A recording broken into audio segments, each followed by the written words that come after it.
ചക്കക്കുരുവിൻ്റെ പൊടിയാണ്. ചക്കക്കുരു പൊടി നമ്മുടെ ഈ ഷുഗർ ഉള്ളവരൊക്കെ വളരെയേറെ വാങ്ങി ഉപയോഗിക്കുന്ന ഒരു സാധനമാണ്. ഇത് നമുക്ക് പുട്ട് പൊടിയുടെ കൂട്ടത്തിൽ ചേർക്കാം. ദോശ മാവിൻ്റെ ഒപ്പം കുറച്ച് ചക്കക്കുരുവിൻ്റെ പൊടി ആഡ് ചെയ്യാം. ഈവൻ അവിയൽ പോലെയുള്ള സാധനങ്ങൾ വയ്ക്കുമ്പം പോലും കുറച്ച് ചക്കക്കുരുവിൻ്റെ പൊടി ആഡ് ചെയ്ത് കഴിഞ്ഞാൽ നമുക്ക് നല്ല കൊഴുപ്പ് ആ സാധനത്തിന് കിട്ടും. പിന്നെ ഒരു സബ്സ്റ്റിറ്റ്യൂട്ടായിട്ട് അരിക്ക് പൂർണ്ണമായും പകരമെന്ന് ഞാൻ പറയുന്നില്ല, എന്നാൽ പോലും ഉപയോഗിക്കാം.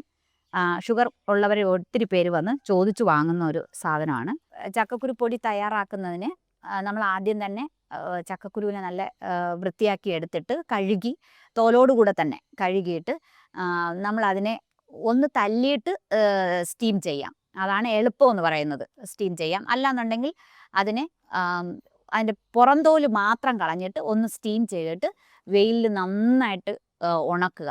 ഉണക്കിയതിന് ശേഷം അതിനെ മില്ലിക്കൊടുത്ത് പൊടിപ്പിക്കാം. അത് ഒന്ന് തല്ലുകയോ ഒന്നിൽ അരിഞ്ഞിടുകയോ ചെയ്യുന്നതാണ് നല്ലത്.